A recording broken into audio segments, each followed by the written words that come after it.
This is former World Wrestling Federation superstar Duke the Dumpster Drosy, and you are listening to Stu's Wrestling Podcast, and you better keep doing so because it's time to take out the trash. You're listening to Stu's Wrestling Podcast, established 2019, direct from the North Wales coast. His verbal skills definitely outweigh his wrestling ability. It's time for British Wrestling's sharpshooter, your host, Stu Palmer.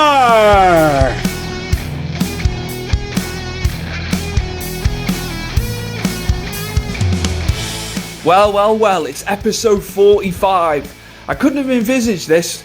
Obviously, we had the break at the back end of last year. We had like 4 months off.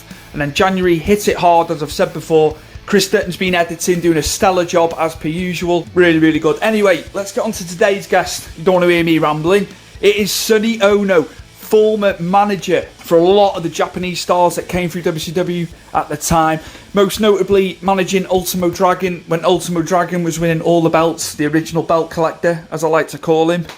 But prior to that, he knew Eric Bischoff for many years. They did martial arts tournaments together, karate. Sonny was a champion. He was bantamweight champion, as you'll get to hear. Then he became like a liaison between New Japan and WCW, getting the guys over when they were doing the crossovers. We talk about Collision in Korea, where they went to North Korea and they ended up doing 2 shows over 2 nights where 250,000 people, I think he said, were in attendance. And he did a bit of commentary on that as well. So yeah, Sonny's done a lot in the business. He is now a liaison consultant for Fight TV. And you'll get to hear about all this and more. So here we go, episode 45 with Sonny Onoo. Enjoy. It is my honour and privilege to have a wrestling legend, a legend of the business, Mr. Sonny Onoo, on the show today. How's it going, Sonny? Good. I don't know whose legend. I don't know who the legend is. It's you or me, but I'm here. You're the legend. I remember the days in WCW fondly when you were managing all the guys, especially the Japanese guys, which we'll obviously get to in due course. How's lockdown been for you, Sonny? Well, I'm fortunate that a lot of the wrestling, from WrestleMania on, you've all been shut down, closed down. So, and I really can't travel to Japan. Of course, their wrestling show it doesn't have audience either, and so it's pretty tough right now. But it just something you have to do, So cool. That's cool. Are they? I've read some stuff about the Japanese shows. Are they going to start bringing fans back in, or are they nowhere near? Yeah, I think they're starting to opening things up. I don't know when. Japanese probably a little bit more cautious than a lot of the European and Americans certainly. I live in the state of Iowa. As of last Friday, they opened everything up 100%. All the restaurants open, all the gyms are open. But personally, I think it's a mistake because it's of course it's spiking again. They don't have a vaccine for it. So here we go again. That kind of thing. That's cool. I'm gonna go right back to your childhood to begin with. How was it growing up in Japan? Well, it was a lot of fun. I was in a lot of things, just like a lot of other kids. Middle class family. My father owned a construction company type of business, and so I was, we're kind of well to upper middle class, and lived in a 2-story home. So I would, as a kid, I would climb out of my 2nd-story window and go walk down a neighbor's roof. And as a little kid, you play, like you guys play, or in the West, you play cowboys and Indian. I don't know what you guys did in England, but in Japan, we play ninjas. So I would pretend to be a ninja and walk on people's roofs. Cool. And I wasn't a very nice kid either, because there was this older lady, a grandma, used to live on my next door, and she would sit on a balcony downstairs, and that's where she spent her time. And I would pee on her roof and tell her that it was raining. That's a story, man. Story. Right, I want to talk to you. Did you watch wrestling as a kid? Before we talk about you going into martial arts, I'd like to find out maybe if you watched wrestling as a kid. No, not really. I mean, we all know who Ricky Dozan was, you know. He's a famous Japanese father of Japanese pro wrestling. We knew who he was. But I didn't really follow. You know, I didn't really get into wrestling till I actually, got jump started when I got to WCW. That's cool. Or just before I got to WCW, actually. I'm going to ask you then, how did you get involved with martial arts? You're very successful in martial arts. So, yeah, like the background to that and how that came about.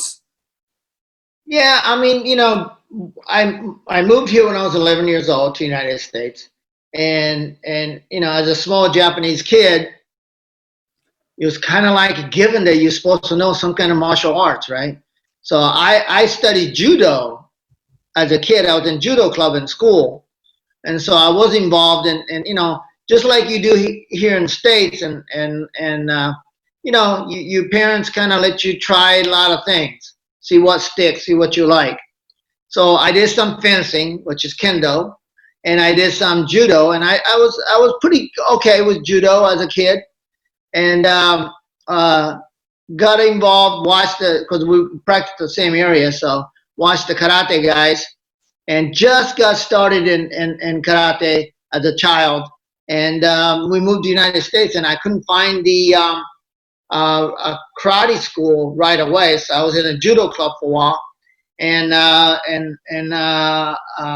up in Alaska, where I landed, actually in Fairbanks, Alaska, I joined the karate club there, and that was a guy named by Gary Johnson. He was a student of Erskine Matthew and Peter Urban out of New York, which is pretty famous American Goju style of martial arts. So that's kind of how I got it started, and it continued as I got older, and as you get older, all you wanted to do was kind of test yourself, and that's how I got involved, with going to other karate school. I was in Iowa by this time, and had a small karate school, and I used to travel up to Minneapolis to trained with a guy like Gordon Franks, who was a super lightweight champion of the world in kickboxing, a PKA, Professional Karate Association. And that group had a guy named by Eric Bischoff, who was managing one of the school, and that's how we met. I was going to ask, that was going to be my next one. Obviously, you connecting with Eric Bischoff. Yeah, well, we're basically same age. Eric is maybe half a year younger than I am, and all we wanted to do back then was just, get our gear and go travel to all the tournament all over the United States, and see how good or how bad we were, and we could fight people without going to jail. So, without getting in trouble. So we would go to tournament all over. We would travel, get in a van, and just travel to Atlanta, Georgia, North Carolina, Chicago, Texas, tough places like New York, and that's what we did, and that's how we got to be friends. I'm going to ask, you were very successful. You were the best bantamweight in the world in karate. How was it? How was it? Pressure? Was there a lot of pressure being the champion?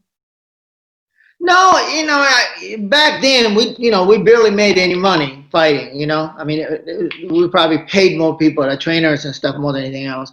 But so it was more of, love to see how far I can go, and it was a lot of fun. I mean, it was fun for 75 to 81. I was number one, so it was a lot of fun. Got to compete against real tough guys, and you know, at least I know where I was at. Is there money to be made in it now, like karate and that? Well, I think we were, Eric Bischoff fought on actually on the CBS television show and stuff like that. I mean, it money to be made back then. We were way ahead of our time, and now that because of kickboxing came in, got a little bit more popular, and of course, Tough Man and MMA and UFC. That's what that's where the money is. Even now, though, those UFC guys don't make money like the boxers do. I'm going to fast forward a bit now into wrestling, and obviously Eric Bischoff getting you to come in with WCW, and you were in an off-screen role, weren't you, at the time? You were like liaison for WCW and New Japan Pro. How was that, getting the guys over for stuff? How was that, booking the people to come on the show? Well, interesting enough, how I got there was that Eric and I always had a dream of doing, because Eric was already VP of operation at WCW at the time, in 1994, I think. And he called me up one day and he said, "Hey, Sonny, you Japanese still pretty good, right?" And I said, "Yeah." He says, "You want to go to Japan with me?" And it was kind of short notice, and we went over there. And premises was, at least what Eric and I discussed, was because I didn't know anything about pro wrestling and what was going on with New Japan and WCW at the time. And ended up, we wanted to go there and try to talk to the Japanese about maybe doing offshoot program, doing some kickboxing. That's the premises what we went there for, or what I went there for. So as we get there, I don't realize there was an issue between WCW and New Japan. I have no idea, none whatsoever. We sit down in front of 5 of the meanest looking guy sitting across from us. We had Masa Saito, we had Mr. Sakaguchi, who was the heavyweight judo champion, former Olympic judo champion. We had Ricky Choshu, another huge, mean-looking dude, and we had Mr. Baisha, who was a business guy, and we had another gentleman. But they were all looked like they wanted to eat us, and I couldn't quite figure out why, And Eric started to talk, and Mr. Hattori, Tiger Hattori, who just retired for a long time. He was a liaison officer as well for New Japan. Lives in New York, speaks very good English. He says to me, he goes, "Sonny, you translate." So got kind of put on the spot. I said, "Okay, I will." And as Eric speaks, mind you, I have no idea what he's going to say. Eric talked about, first, I would like to apologize for my prior management taking, somewhere along $400,000 to $500,000 and talent fee, and not sending any talent year before. So that's basically how the conversation started, and he's apologizing and trying to make amends. How we can move forward, and that's basically what happened. And what Masa Saito, after Eric makes his speech, says, "Okay, who's going to be our contact person? Because that's communications is an issue for us."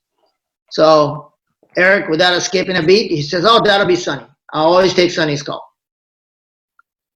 And I looked at Eric and I go, "What? I don't work for you." What's going on? He goes, "Don't worry about it. You got a job now." So that's how I started. Wow. So I was a person who was making sure that when they made requests, it got to Eric and give him, a timely response, and that worked out really well. A guy named by Brad Ringen, who was a professional wrestler at AWA and WWE, or WWF at the time. He was also worked for New Japan. So between 4 of us, Masa Saito, Eric Bischoff, Brand Ringand, and myself. We made everything work. That's the success of relationship between New Japan and WCW. That's cool. That's cool. Did you, obviously, you went on to be in front of the screen. Did you have that, was that just Eric asking you to do that, or did you have plans to be in front of the screen as well as off screen? No, I had no plans to be, but I have, because of martial arts, I done a movie before. So I've been, I done some movie roles. I had a chance to, so I've been in front of the camera before, basically playing a martial artist, which is punching and kicking. So it wasn't too much of a stretch. And nor is, and so when we started bringing the Japanese New Japan talent over, just like even today, Asuka and Nakamura will probably be, two of the big Japanese star right now. Even in AEW, because they use Japanese talent, the problem is for television, it's very hard to move the story along. They can't just show up and fight the guys. You know what I mean? Mm-hmm. Because it's television or pro wrestling in the United States and all over is really story driven. So they needed a mouthpiece. So at that time in '94, this is right when the bubble was about to burst, but Japanese had plenty of cash. They were buying up all the golf courses and real estate. Wow. So with that, I became the Sonny Onoo, the character, was a rich Japanese businessman coming over here to buy, anything he can get his hands on. So that's how I became the character, and then I became a mouthpiece for the talent. That's cool. I'm going to fast forward a little bit. I wanted to ask how the trip was for Collision in Korea. Oh yeah. How was that going over there? Well, prior to that, if you remember going back, Antonio Inoki had a match with wrestler versus boxer things, Muhammad Ali, and so Mr. Inoki had reached out to Eric if he can get all of Muhammad Ali, and Eric happened to have a contact with Ali. So we met in Denver, all of us, and through that, and you got to remember at that time, Mr. Inoki was a member of a diet, kind of like a U.S. senator, or a member of House of Representatives. So politically, he had a connection with North Korea. So wanted to do this peace festival to bring professional wrestling for all the places. North Korea and ended up being the largest, 2-day audience in Guinness Book of World Record for pro wrestling attendance. I'm not sure if those people paid or those people actually, wanted to be there because they didn't know. I don't think they knew what professional wrestling was. But when we got there, they had 2 television channels. One was nothing but professional wrestling, a lot of them black and white, and the other one was nothing but, great Kim Sung-il and a propaganda channel and professional wrestling channel. That was the only 2 channels there was. But it was pretty, and I was told by U.S. government and Japanese government both told me not to go. But because they said, they just told us you should be going there. But I went anyway. I mean, it was once in a lifetime chance, right? That's to be told no, and you went, man. I commend you. I commend you for going. I really do, man. Honestly, that's it's quite inspiring that when you're being told not to go. What do you say? Hey, we can't guarantee your safety. But same was told to me backing up into 1986. I represented the U.S. team and went to Pretoria, to South Africa. Yeah. That was, there was still apartheid going on there. Yeah. But I got invited by, we all got invited by a guy named by President de Klerk, who became a President de Klerk. He was a sports minister at the time. And actually, I met him afterward a few years back. I saw him again. And I got a gold medal from that event, and I showed him the gold medal and told him when I was in South Africa when he was the sports minister. So look, life is too short. You got to take chances, and calculated chances at that. But it was a great opportunity. I can say I was there, South Africa doing apartheid, and trained with South African, trained with Soweto, the shanty town. Went there. There were martial artists there. So I got to do some stuff that a normal human being don't get to do. And same thing with Korea. When I was in Korea, North Korea, we went to visit because they had a lot of scheduled stuff for us to do. To go visit. I think we went to go visit either I think Riki Dozan, his home, or one of the homes, is old, kind of like a monument kind of place. And we went there, and as we were walking back, I feel somebody slapping me in the back of my head, and I go, what, and I turn around and look. It was Muhammad Ali jabbing me in the back of my head. So I had a picture of me and him squaring off right in front of the limousine that we were about to get in. So stuff like that, and he was very kind. He and he signed some stuff for me. I got a watch signed by him, and a photo of me and him squaring off. So, stuff that you can't duplicate. Sonny, you announced on that show, didn't you, with Mike Tenay and Eric? Yeah, I was in that. Yeah. We did I think it's called a Collision in Korea or something like that. Yeah. Which is a peace festival. Something like 150,000 people one night and 180,000 people the second night. It's phenomenal. They have a one wall, one side of the stadium. They have these little kid with a flip cards. This card, about 12 by 12 card. And if you can imagine how we see each other on television, every pixel was one of those cards. So they would flip card to make the missile fly. Wow. Towards the United States. Oh, it was crazy. Yeah, rocket going up. It sounds it. Yeah, we were all watching. Oh, that's great. What was it like announcing? Obviously, you've done the off screen, you've done on screen, and then you were announcing. How did you find doing the announcing? Well, I was there as a commentary, a little bit. So that was the first time I ever did it. So that was kind of rough. I mean, I didn't really know when to speak, and that kind of thing. But speaking of that, I'll segue into this.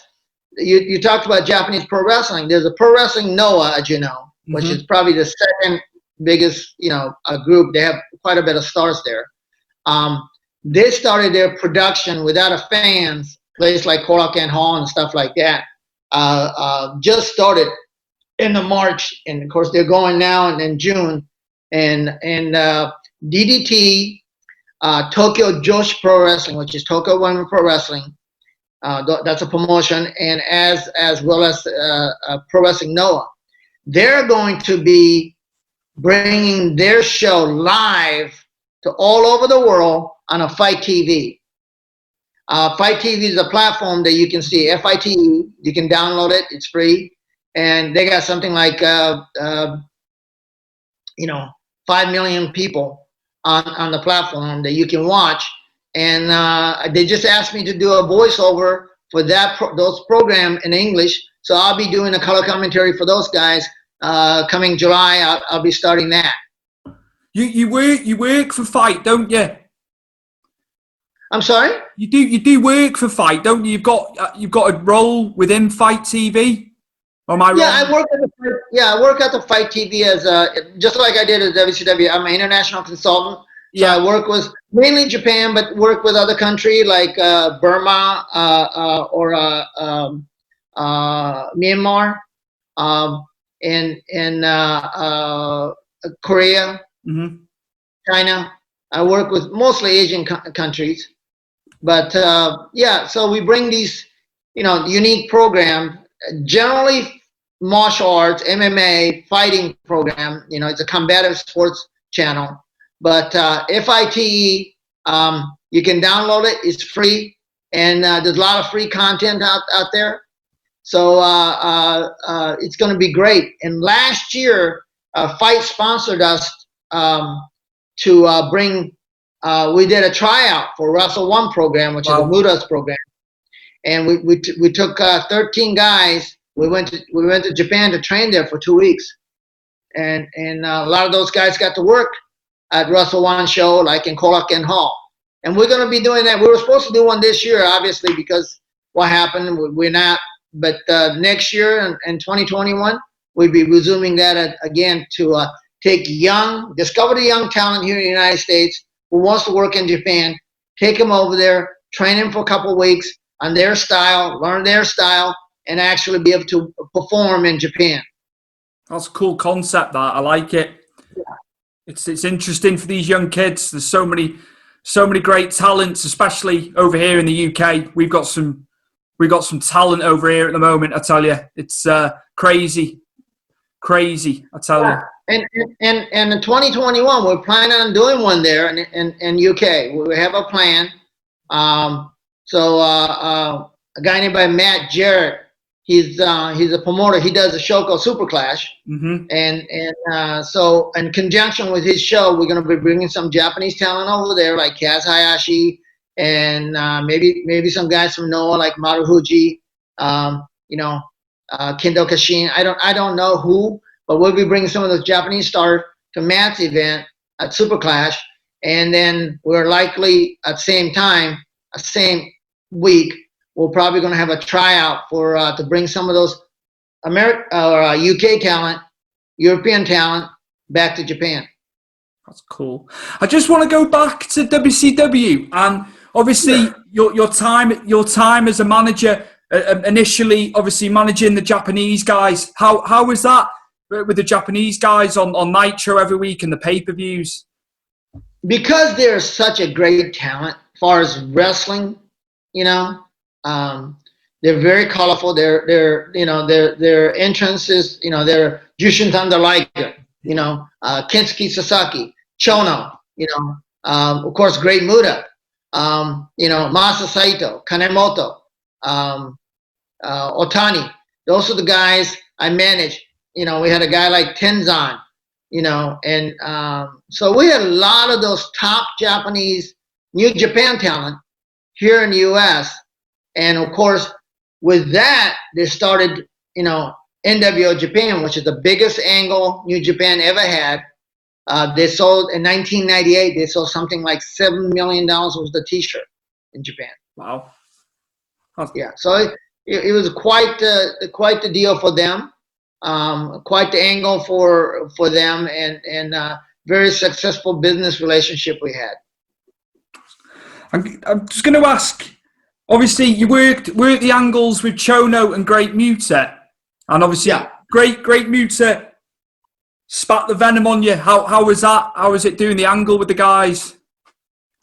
Well, the angle was that I obviously I've been managing all the Japanese, and Chono turns on me and rips his shirt and shows his NWO T-shirt that he had joined the NWO, and of course, being disgraced in front of the camera, I avenged my honor by bringing Great Muta to kick Chono's rear end, and turns out Chono turns on me and sprays the mist, and that's the beginning of NWO Japan. But far as doing an angle was I'm very happy that I was involved in beginning of something that was so successful in Japan. That's cool. I remember you most fondly managing Ultimo Dragon, and obviously Ultimo was the original belt collector. How was it managing Ultimo? Oh, he's a great guy. I mean, we still work together in a lot of the events and conventions. He's currently back with Toriumon, Dragon Gate Gym in Japan, which is a promotion over there, Dragon Gate, and so he doesn't get to come to U.S. too much, and of course with COVID thing, so everything's kind of shut down for a moment. But Yeah, no, Yoshihiro Asai, that's his name. He's a great friend of mine. We always get together, and I book a lot of his stuff in the U.S. and U.K. And so we're hoping that we can bring him over there to UK fan, before he hangs up his dragon mask. So hopefully, you guys. So I get to see you fans in UK and in person. With obviously Liger hanging it up, it's Ultimo now, isn't it? If you think of it like that, yeah. Yeah, you'll be Ultimo, and of course, I think Muda in next couple of years, I think. I managed to catch Ultimo over here, but it was many years ago at a SmackDown house show. So yeah, I wanted to see him for years, so that was cool getting to see him in the flesh doing what he does best. Yeah. No, he's a great. He's a well dressed man. He should. I think he been in like a GQ magazine, Japanese version of GQ magazine, because he's really well dressed. You think the way he dressed, he's a millionaire, because he does dress really well. So he went on to capture the television title, didn't he? And obviously a man in our hearts over here in the UK. He wrestled William Regal. Yeah. What do you remember? What do you remember of that match and the feud? Yeah, Lord Steven Regal. His style is very reminiscent of Japanese style, known as strong style. I think England and Japan has a lot in common when it comes to wrestling and a lot of other things. And as you know, just a little side note here, Japan emulated England throughout the history. Both the little islands had big navy. Your country was conquering the world as an empire, and Japanese says, well, if they can do that, we can do that. And that's what Japanese emulated England, built a big navy, and started conquering all over Asia. Of course, got us in a little trouble, and World War II started. But other than that, we always emulated certainly England. So we have a lot of respect for England and how tough and spunky England's are, and even their wrestling style is pretty stiff. Lot of hold, lot of submission stuff. Before that was popular. Before UFC. The submission styles of wrestling. So I was looking for the contrast of stiff, strong style of Steven Regal, and of course Ultimo Dragon trained in New Japan Dojo, went to Mexico, came and became Ultimo Dragon. So he had a styles that had a lot of lucha element in it, so the high flying moves and stuff like that. So the contrast, I think, worked out really well. I think it was a pretty good match and pretty entertaining match. And we were lucky enough to escape with a win and got him a championship. He's so well respected. I know, like, obviously, you hear the American guys about Regal, Daniel Bryan, all the guys. It's just, it's nice for us in the UK to, hear that about one of our own, Right. No, without a doubt, he's probably, as of right now, and current, era, he's probably one of the most respected wrestlers to come out of England. We all say, obviously, when I was a kid, British Bulldog, Dynamite was a little bit before my time, but look how long Regal was doing it. I think he deserves to be put on a level. Pedestal, I agree, and he's still working at NXT. Mm-hmm. And I saw him about a year ago. I saw Steven at one of the conventions, and it was great to see him. He's still in great shape, looks great. He still look like he can go back in the ring any day. So he's looking tough. He is a tough man. I've had the pleasure. I've met him a couple of times. So yeah, we've had good fun when we've met Regal. Absolutely. Yeah. It's that age-old question that we all ponder: is wrestling fixed? This is Bill Apter, And my answer to that is, I didn't know it was broken. So many of you know me from my days back at the classic wrestling magazines, and a lot of you from OneWrestling.com and OneWrestlingVideo.com. But I always get questions about various things I did through the years to propel my career to where it is today as the world's most recognizable journalist in pro wrestling. What was my relationship with the McMahons? Was I the guy who started that feud between the actor, comedian Andy Kaufman and Jerry the King Lawler? What is Ric Flair really like? Who are my favorites? Well, all this and more answered in my book that you can get online or at your favorite book dealer called Is Wrestling Fixed? I Didn't Know It Was Broken. It's a great read, got great views, and hopefully you'll be picking it up soon too. So the answer to Is Wrestling Fixed? You know it now. I Didn't Know It Was Broken. This is Bill Apter, and I'll see you at the matches. GTG, often imitated but never duplicated. Kind of broad at the shoulder, narrow at the hip. No other promotion. Give us any lip. We the best of the best. The beasts of the East. SOS, simply out of sight. GTG. What he said, good times guaranteed. I'm going to carry on with the managing. Obviously, where women's wrestling is today, obviously where it is, I'm just going to go back to when you were managing Bull Nakano. And these girls were great talents back then, but I don't think they weren't getting the recognition, were they, that they get now? Yeah, I think that was the beginning. You know, talk about being ahead of his time. When we introduced, I'll tell you a real quick story. We worked out a deal with a company called Gaia Japan. Chigusa Nagaya, another one of those famous, all Japan ladies, very famous Japanese wrestler. She was the head of a company called Gaia Japan, and we brought their girls over. Satomura, who was 16 at the time, she has a Sendai Girl promotion now, and she goes to England all the time to compete there.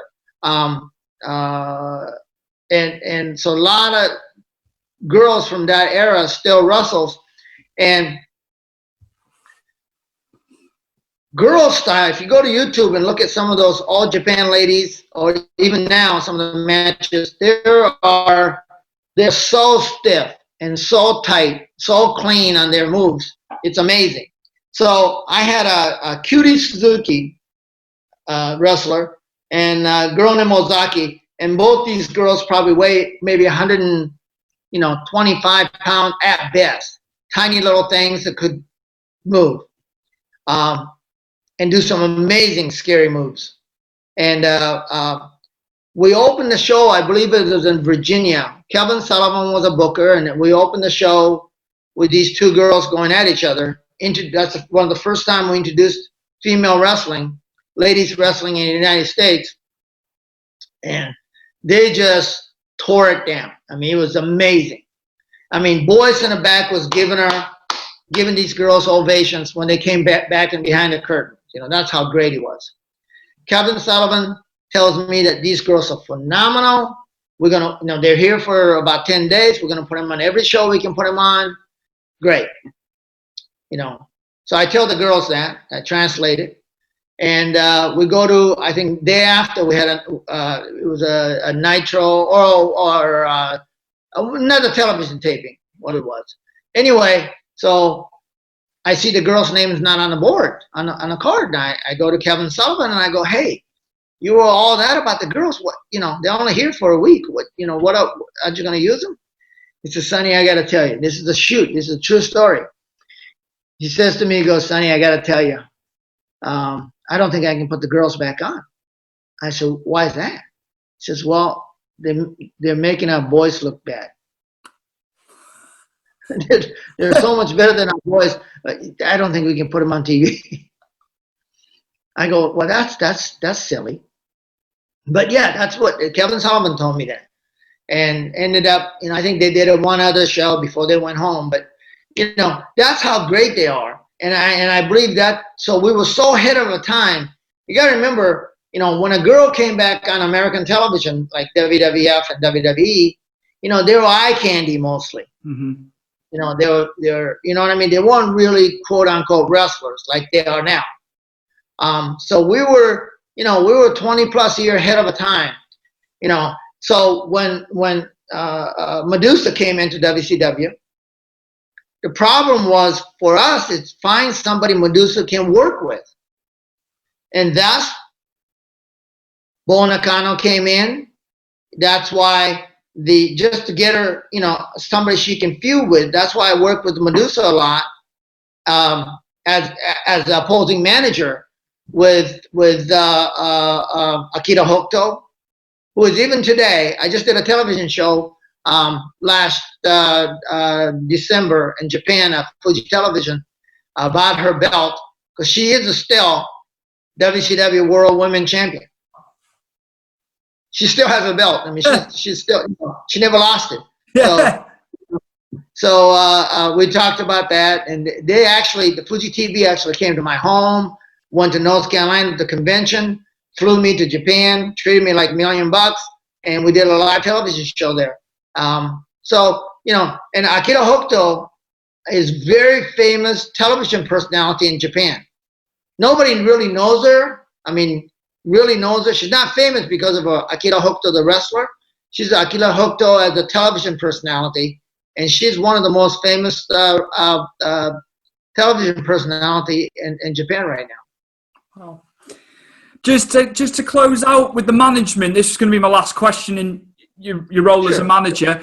How was it going on to obviously be manager for Psychosis and La Parka? How was that? Obviously, you'd done the women, you'd had the Japanese guys. How was it with the Mexican guys? Oh, great.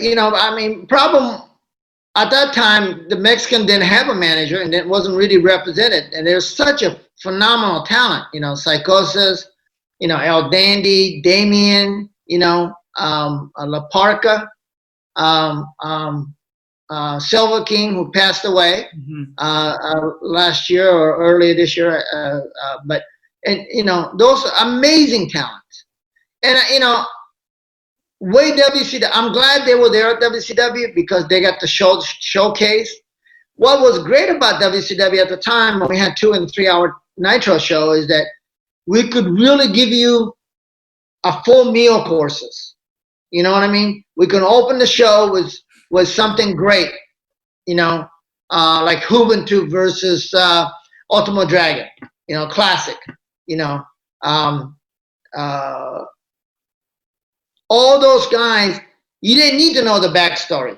All you know is you got a heck of a wrestling show, And then, of course, they went into a storyline with Hulk Hogan and, Kevin Nash and these top guys with Goldberg. They all went in. But second hour started, they always started with another fast-paced show because we were going to now head-to-head with WWF or WWE. So we always had a great wrestling. And because of, we had that thing called Cruiserweight, that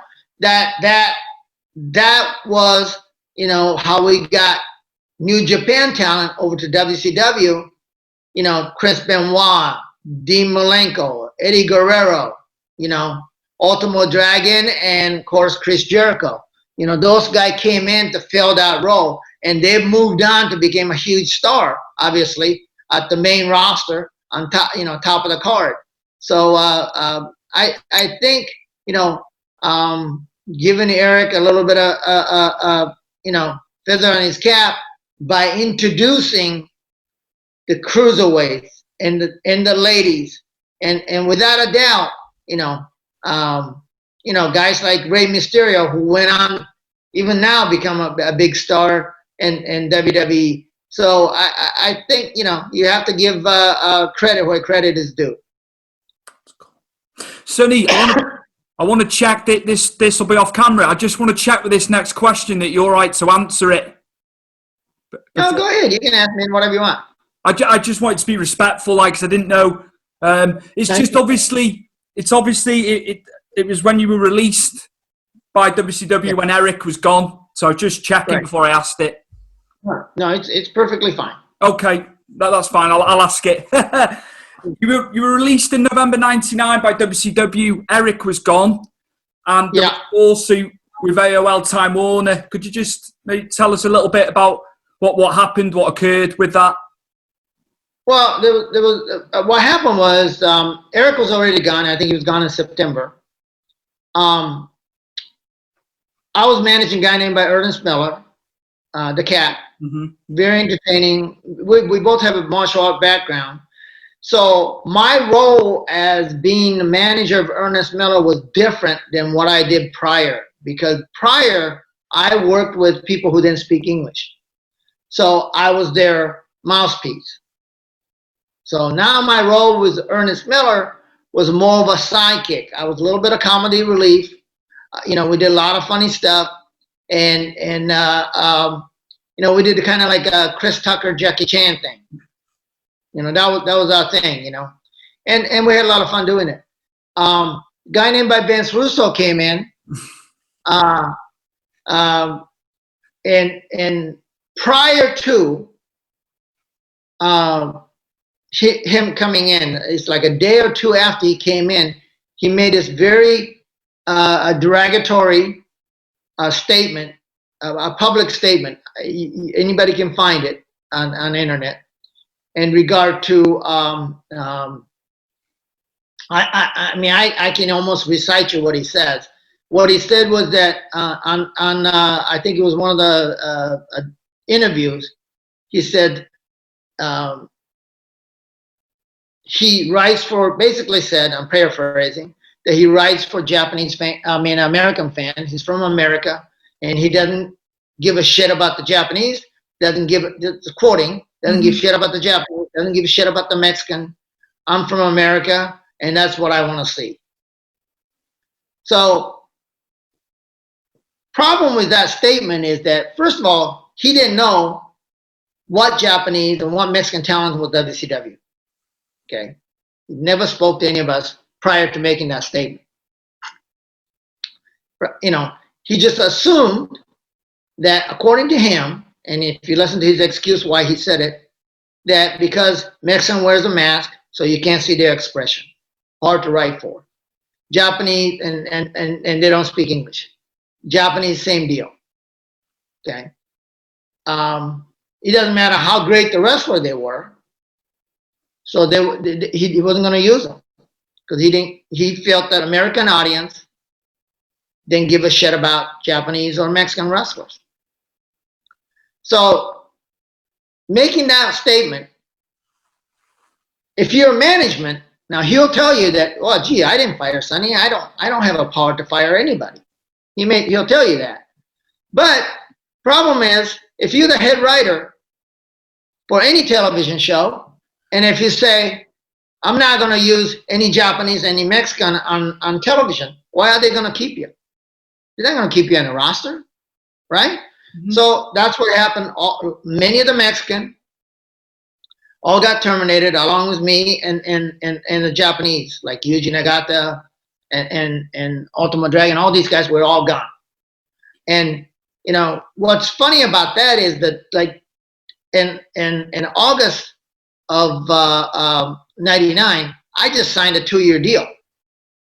I just signed a 2-year deal, and he makes a statement, and they get rid of all the Japanese and Mexican that he didn't give a shit about.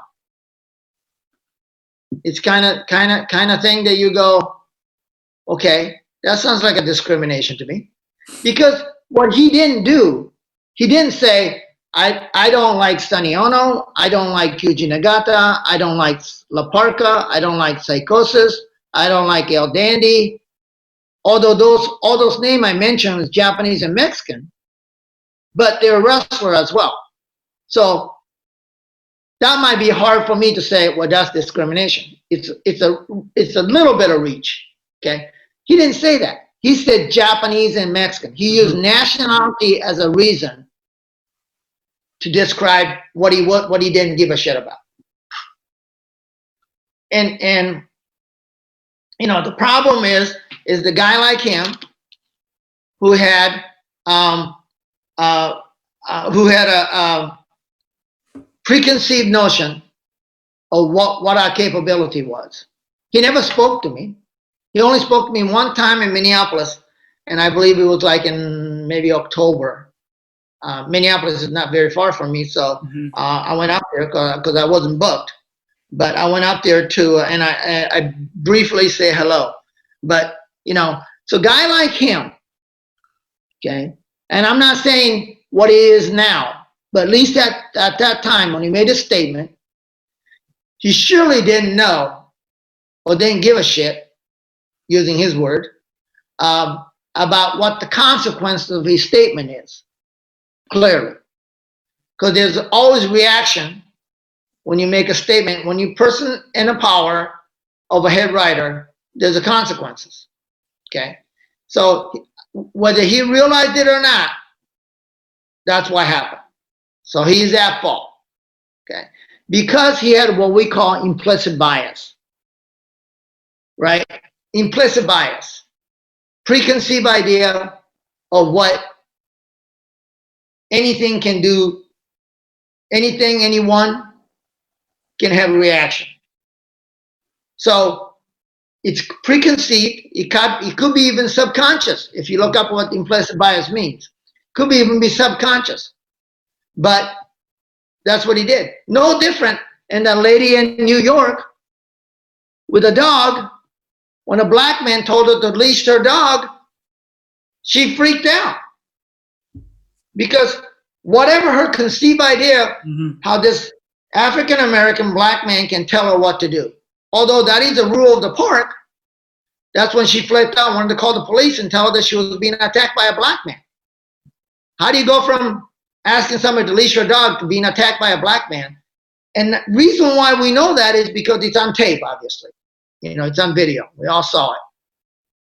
So the implicit bias is what's going on, the demonstration in England, a demonstration all over the United States because of what happened in Minneapolis with Mr. George Floyd. And it's, I believe, that police officer who is now arrested for murder also had a preconceived idea. Big black man. Took 4 police officers to hold him down. He had a preconceived idea of a fear. And once he was in power, he wanted to make sure everybody saw it. And unfortunately, Mr. Floyd got murdered by it. But now, I believe those are all preconceived, ideas that they had, and they all had implicit bias. And so, obviously, it was settled out of court, and they agreed that there was a problem with their side, especially when you person in charge makes that kind of statement. Everything's good at this end. I get to see my kids go to schools, and because when you're on a road and that schedule, you don't realize, right, how much you're missing. You're earning good money, you're doing a lot of good things, but you do miss your home life. Yeah. So looking back, everything turned out real well. How do you? I was just going to ask in regards to Eric Bischoff. Obviously, it's been spoken about that he was going to buy WCW. Had he bought WCW at the time and Vince hadn't got it, how do you think it would have gone? If Eric was back in charge and it was his, how do you think it would have went then? Looking back, obviously, hindsight. Yeah, it was 20 years ago. I don't know how long WCW lasted, but I think, because he was all ready to go. They had a deal in place, and Time Warner pulled the television. They said, we're not going to broadcast you guys. That's why y'all fell apart. When you didn't have a platform, a national platform to put WCW on, that's when everything, I think it was Fusion Media was the name of the company that Eric was with, and that's why everything fell apart. What if, could have, who knows? Yeah. But he would have, I think we would have all supported the new programming, and it would have gotten away from a lot of that crazy, god-awful booking of, 2000, you know, Buff Bagwell's mom being a champion. For that matter, Vince Russo being a champion. You know, those kind of books, because that's like really, to me, that's disgracing, you know, all the people that was champion before. You know, it was kind of, you know, as Vince would put it, it was shitting on the belt. You know, so you know, it's I don't think that kind of booking would happen. I think Eric's would have honored the booking and wouldn't allow stuff like that. He would have kept it entertaining, you know, but I think he would have went to show more wrestling, you know, and less talk. That's cool. Yeah. I wanted to ask you that. I really wanted to ask it. What did you do after WCW then? What were you doing after? Well, I always had my business. I own a car dealership, automobile dealership. So, you know, I did that, and I did the consulting work internationally.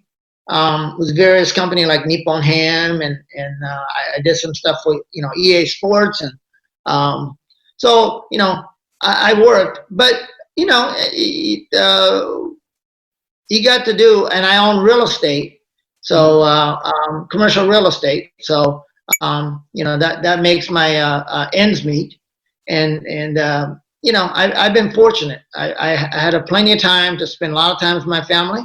So I've been very fortunate. That's cool. Just going into present day, obviously you're involved with Fight, but which guys do you like watching in the present day when you get to catch the wrestling? Who stands out for you presently? Well, obviously I'm a fan of Japanese wrestling, so NXT just had a women champion now. If I forget her name, right at the tip of my tongue. Shirai. Yeah, that's right. Yeah. And, you know, of course, the AEW got Rio, and they bring a lot of Japanese talent over. And of course, I'm a big fan of Asuka. I think she's a phenomenal talent. And of course, you know, Nakamura is an international superstar.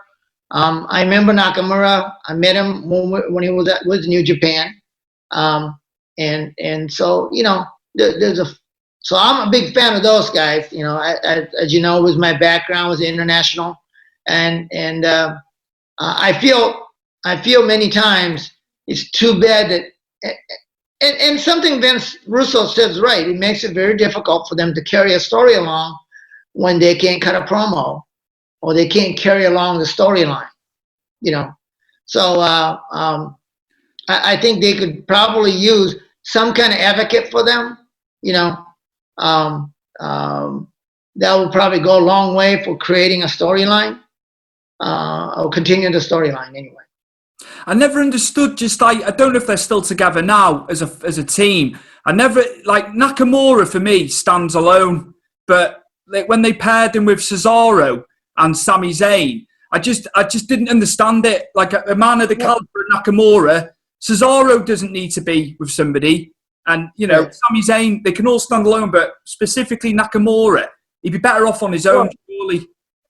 Absolutely, I agree. From fans' perspective, like you, first of all, it doesn't make sense. Okay, when they had a Kabuki girls as well, remember that Kabuki Warriors? Yeah. That made no sense to have a manager doesn't speak Japanese, doesn't speak, you know, and the girls doesn't speak English. So if you're at the ringside, how can you communicate with your wrestler? So, you know, look, we all live in suspended reality. When we go to a movie, we want to believe that all this is real. We don't need somebody to tell me, you know, your buddy next to me goes, oh, how the hell are they talking to each other if they don't understand each other? So you have to make logical sense, right? You have to be able to connect the dot. And by having English-speaking manager or a wrestler trying to help Nakamura makes no sense. I understand he's gonna speak for him or cut a promo or carry us, use it so he can carry the story along. But it doesn't make sense. How are you talking to Nakamura if you don't talk Japanese, right? So that's the problem that because you have to make sense. We all want to believe, just like when we go to a movie, all want to believe for 2 hours and 35 minutes. There's such a thing as laser gun and light swords. You know what I mean? But if you keep saying, well, that's not possible. We don't fly here. There's nobody lives in a space. I mean, you don't need anybody to constantly remind us, that it's not possible. So, that's the unfortunate part. I wish they would get him. I wish they would get him some kind of somebody who can make sense, who can be their advocate, or even a good translator. You'd be the man. You'd be the man for the job, Sonny. Well, it's interesting when Kenzo. There was a guy named by Kenzo. WWE, big. Matter of fact, I saw him when I went to Japan about 7 months ago. I saw him. WWE did reach out to me by possibly managing him back then. That was like in 2001 or two, so. And Johnny Ace actually tried to contact me, and we tried to get that done, but it never really materialized. I think what happened was Kenzo's wife, who spoke English and Japanese, ended up being a manager, and that never took off. And Kenzo went back to in Japan after that. So, but yeah, I mean, I think I could really help him, or somebody like me. Somebody can. Absolutely, man. You're in terms of management resume, it speaks for itself in my mind. So, well, thank you very much. I truly mean that as well. Oh, absolutely. Just in closing, how is Eric Bischoff? Have you heard much from Eric? Yeah, I just texted him not too long ago, and he's in Wyoming. He just where he lives. He lives on top of a bluff overlooking 2 mountains and a lake. If I can give you a little picture in your mind. Yeah. He lives in a big spread of land. He's got a big log cabin home. It's a beautiful home, and he's there with his wife Lori, and I think it's a dog Stevie, and he's living a life. I think he's doing really well. Of course, he still works. He does his 83 Weeks podcast, which I enjoy a lot. And I think he's the executive producer for a Hulk Hogan biopic that is coming out. Mm-hmm. So he's got a lot going on, but I think he's living a good life right now.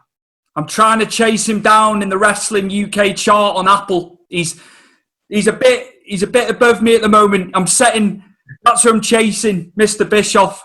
I've got to make my way up the charts, Sonny, somehow. I'll tell him you're a good guy. Just say Stu's Wrestling Podcast, obviously.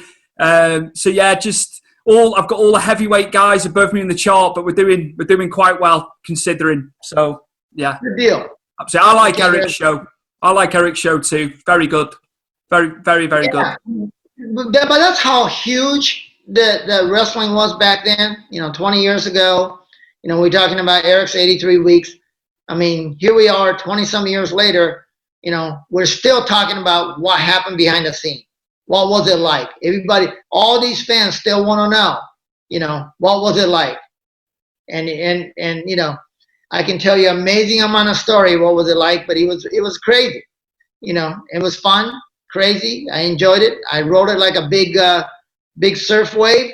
I had a great time while I was there, and great memories. People always ask me, what do you miss about the time? It's my friendship with all the wrestlers, the boys, the Japanese, the Mexicans, and American, and of course, Lord Steven Rigo being in English. I miss those guys. Whenever I see them at the convention, it's like a meeting up as a family member, you know. So those are the things I miss.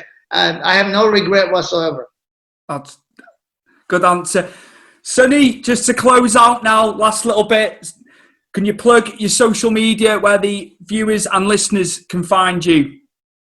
Yeah, I mean, I'm on Twitters, and I'm not much. I'm on there, but on Facebook, it's on the Sonny Onoo.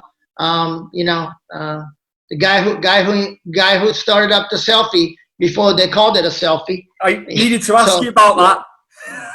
Selfie made me, I was doing that. So as you can see, and I'll back up and see if you can see it. I'll show you my T-shirt. Yeah. See this?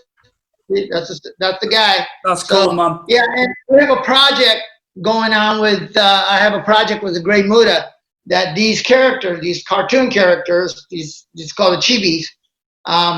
They're working on some program with that, so you might see us down the road. Cool, man. Good idea. Cool. I like that. Sounds good. Right, my guest for Stu's Wrestling Podcast today, all the way in Iowa, Mr. Sonny Onoo. An absolute pleasure. Thank you for sparing the time, Sonny. Honestly, I appreciate it. I know you're busy with all your projects, so once again, man, thank you very much. Okay, well, good seeing you, and I'll see you again, maybe 6-7 months down the road. If you need me, when you see me somewhere else, you can give me a shout back. Absolutely, man. All right. Brilliant. Say hi to all the fans. A big thank you to Stephen Ash and Ed Dowling for producing the track. It's Stu's Wrestling Podcast, the theme. So thank you very much for that, lads. Much appreciated. Love it. It fits really well, so cheers. Thanks to you. Big thank you to Mike Angus for the show intro, as always. Superb. Chris Dutton, thank you very much for editing once again. Appreciate it, buddy.